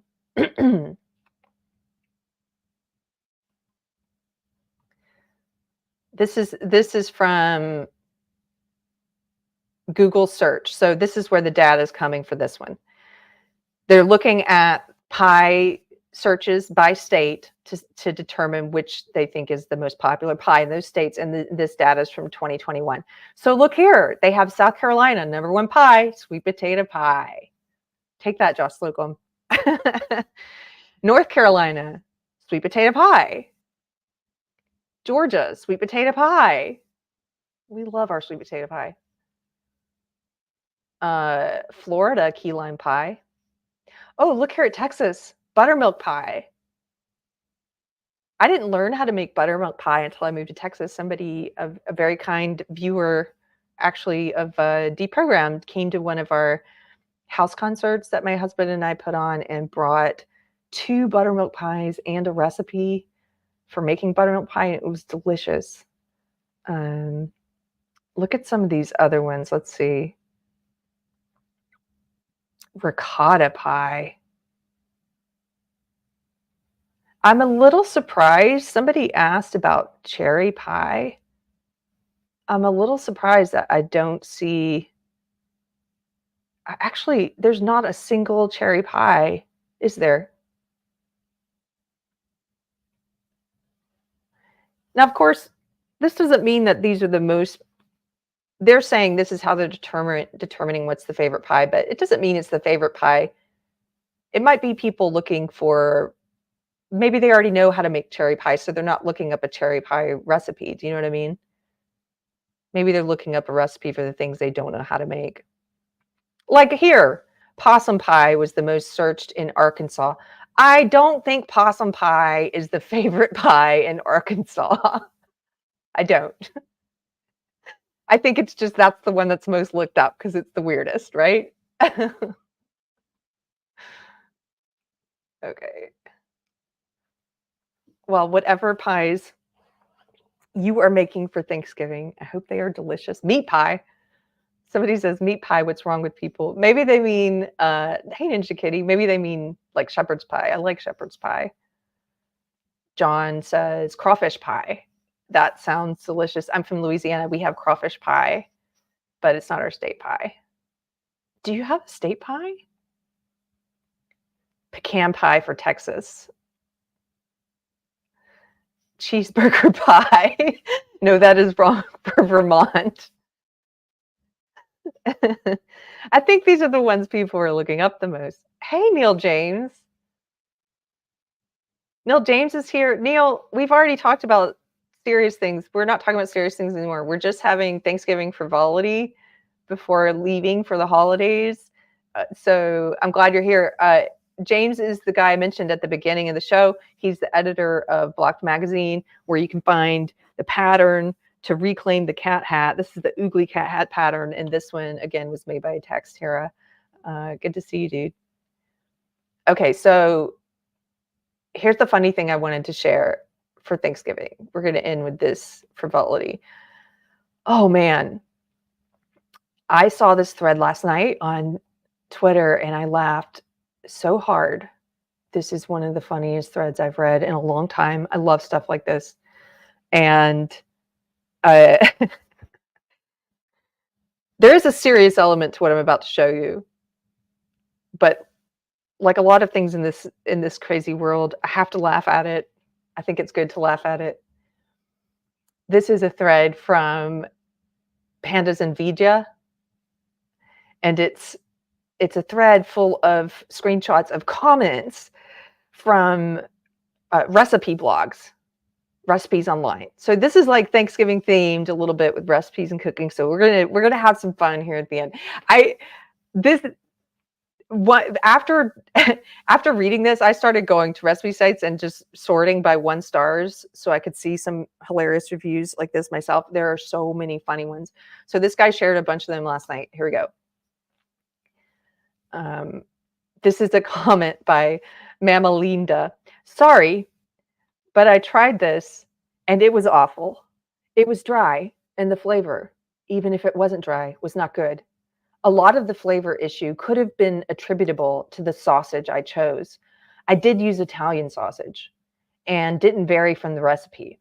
It was disappointing. Hardly anyone, the group of about 17, tried it, and I ended up dumping about 7/8 of the pan. I wanted to try and salvage, but knew I was kidding myself about anyone eating the leftovers. Sorry, just being honest. And then the guy who posted the recipe, or someone, replies and says, it calls for sage, not sausage. The herb, not the meat. Okay, we're just getting started. There's a few more. Here's another one, 3 stars. I don't like peaches, so I substituted carrots. It wasn't very good. It needs more sweetness. It's oh. Okay. 5 stars. I substituted tofu for the steak, corn pops for the potatoes, and used some dandelions instead of the jalapenos. It was awful. Never again. This one I think might be a joke. This one, but I don't know, because a lot of these are real. Here's one from Bay. This did not taste like mulled wine cider. I tried to make this for 2 times servings with every single ingredient. There was way too much vinegar, all caps. I had acid reflux after drinking it and had to find a way to neutralize the taste because 4 cups of apple cider vinegar to 2 bottles of wine was absurd. All the other mulled wine recipes did not include apple cider vinegar. I don't know where I went wrong. And then Aaron Clark replies, B, the problem is that this recipe calls for apple cider, not apple cider vinegar. If you make it with apple cider, the juice, the drinking kind, it will be much, much better.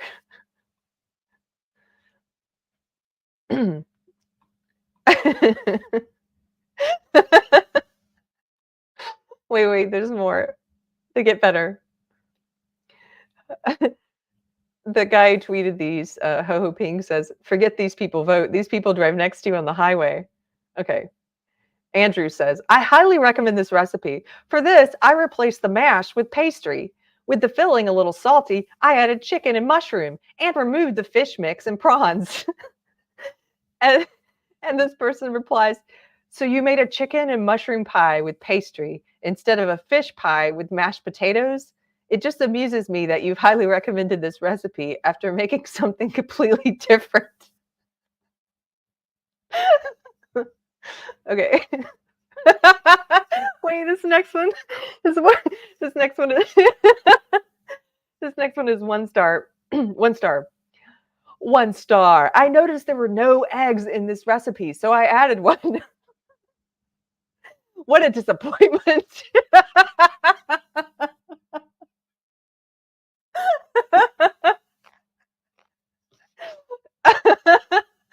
the edges were baked and the middle was complete mush, even after I put it back in the oven for 40 minutes. 1 star.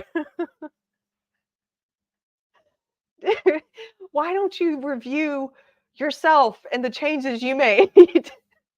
This isn't the recipe maker's fault. You didn't follow the recipe. I replaced eggs with nails. 1 star. Never again.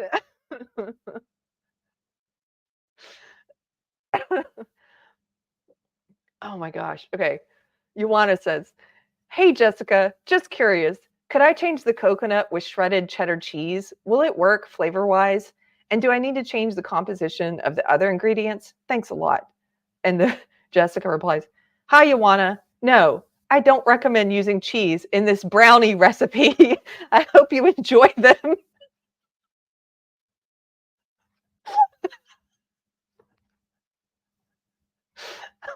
Sorry.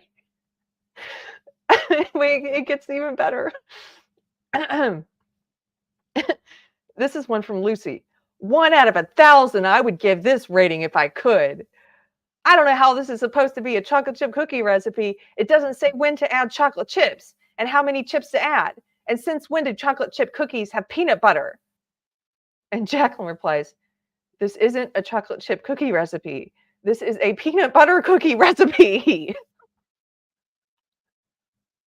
1 out of 1,000 stars, Jacqueline. Why isn't your peanut butter cookie recipe a chocolate chip recipe? Oh, gosh. Okay. Wait. Lettuce says, the famous cheese brownies. Okay. You guys are funny. Tweet Girl says, I'd try it. No. Why, Tweet Girl? No. Not cheese brownies. Okay. Chrissy Boo 86. Chrissy Boo 86 gives this recipe 2 stars. The carrots the carrots have way too much sugar, so I replaced them with shredded kale. The cake turned out rather nasty, so 2 stars.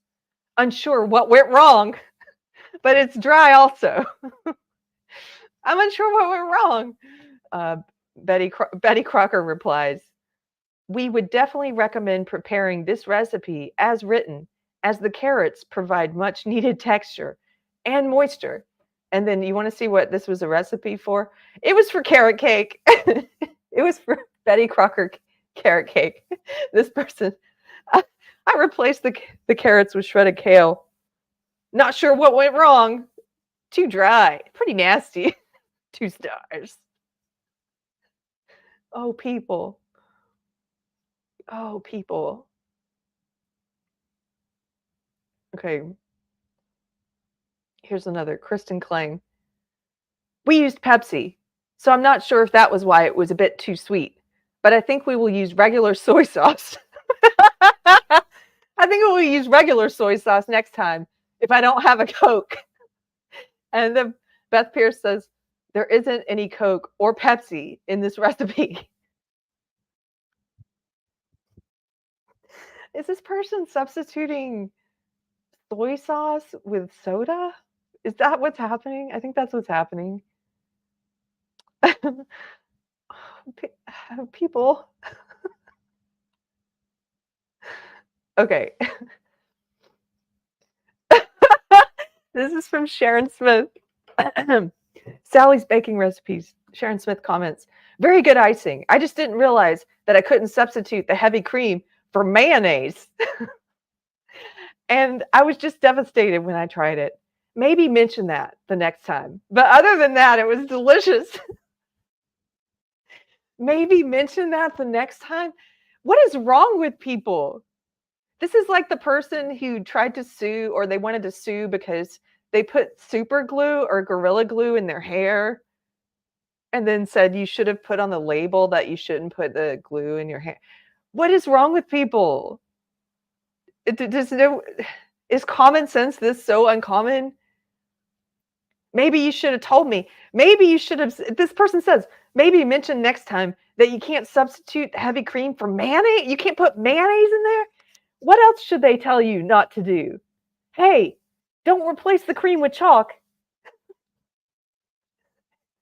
Hey, I know you might be tempted. Don't replace the heavy cream with fish. Like, what is wrong with you?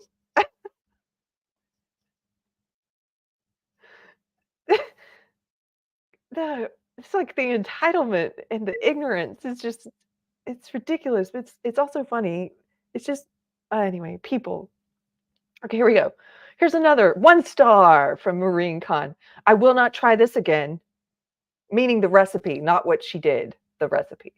Will not try this again. 1 star. I put 1/2 cup instead of 1 cup of coconut, pecans, pineapple, raisins, and I put 3 cups of carrots instead of 2, thus balancing out the missing halves of those extras.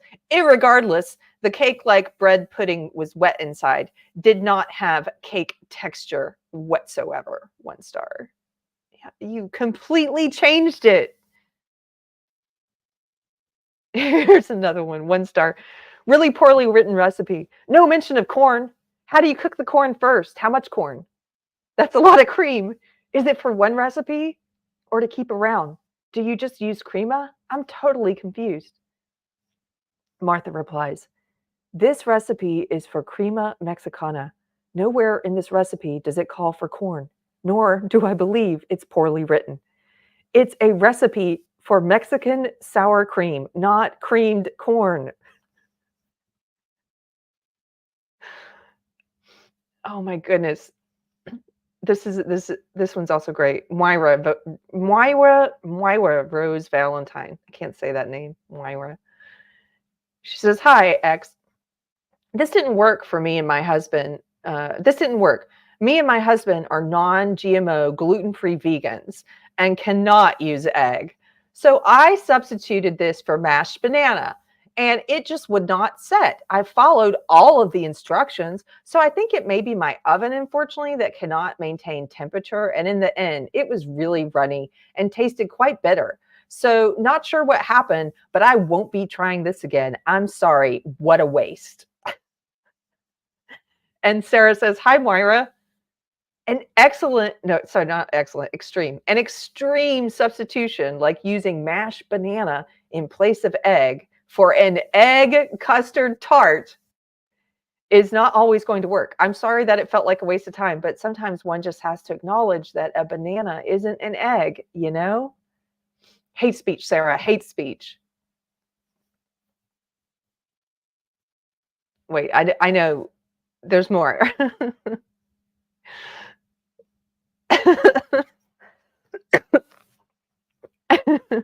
Nobody told me I couldn't. Yes, exactly. Oh, okay. Here's one from Nina Palkovics. Can you make this recipe paleo friendly? Jennifer replies, to make this recipe paleo friendly, you would have to remove the caramel and candy toppings and just eat the apples plain. Okay. Beth, potatoes are super high oxalate and I'm suggesting subbing turmeric for saffron. Sorry, let me start over. Potatoes are super high oxalate, and suggesting subbing turmeric for saffron proves you don't get what low oxalate diet is. Spain on a Fork replies, I never stated this dish was for an oxalate diet. It's just a Spanish recipe for chickpea stew. Thanks for the 1-star rating. Much love.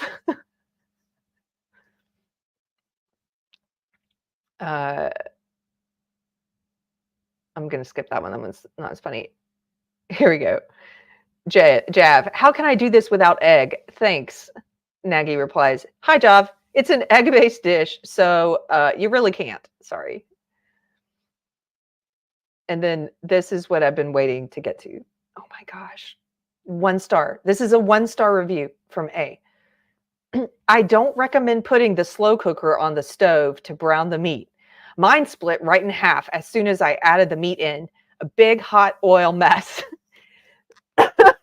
This person took their slow cooker, and I'm presumably they heated up their their stove, and they put their plastic and metal, like they put their slow cooker on the hot range.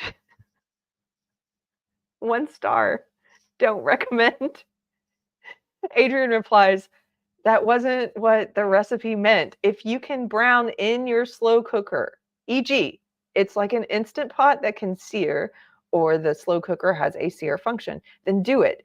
Do not put the cooker on the stovetop. Very sorry you did that. Who are these people?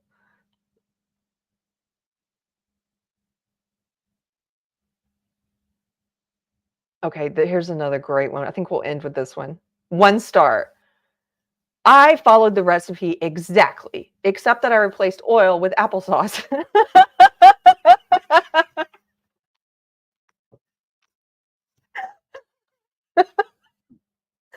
I followed it exactly, I tell you, except that I replaced oil with applesauce. Unfortunately, it did not turn out well. Its consistency is neither brownie-like nor cake-like. I can't eat it. Sadly, we'll have to dispose of the whole thing. I don't know what went wrong, as I followed the recipe exactly. 1 star. 1 star. There we go. These, if you want to have more laughs, I recommend going to a couple of recipe sites and sorting by the 1 stars. Actually, I used to do this on Yelp. The 1 star Yelp reviews are also hilarious.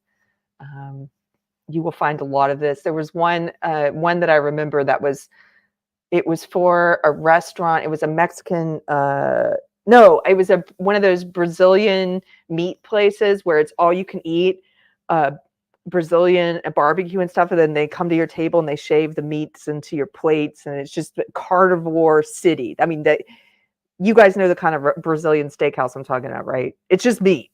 Like they'll have a little salad bar, but that's it. And I saw a 1 star Yelp review on one of these. It was like this. And then it was basically like, you have nothing for vegans like me. 1 star. It's like, dude, you went to a meat restaurant and then complained that it didn't cater to your non-meat requirements. Like, what is wrong with you? It's like, I went outside of my house today and it was not the inside of my house. 1 star.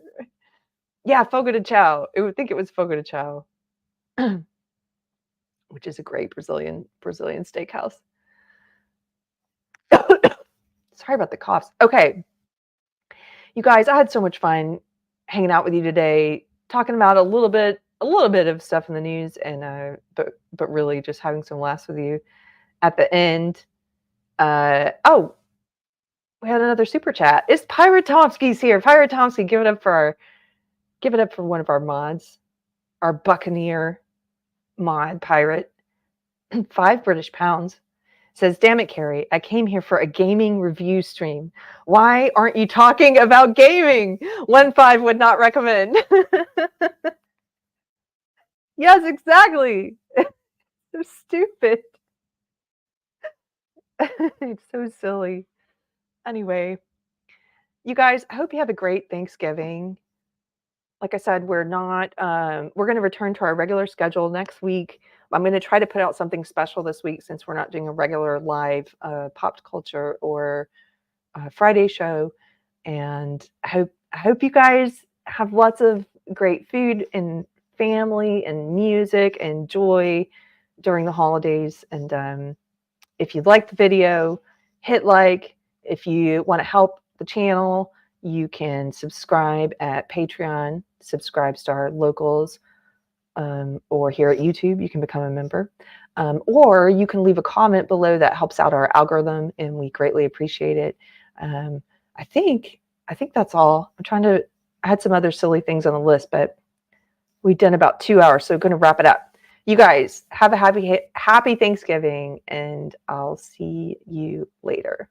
Take care.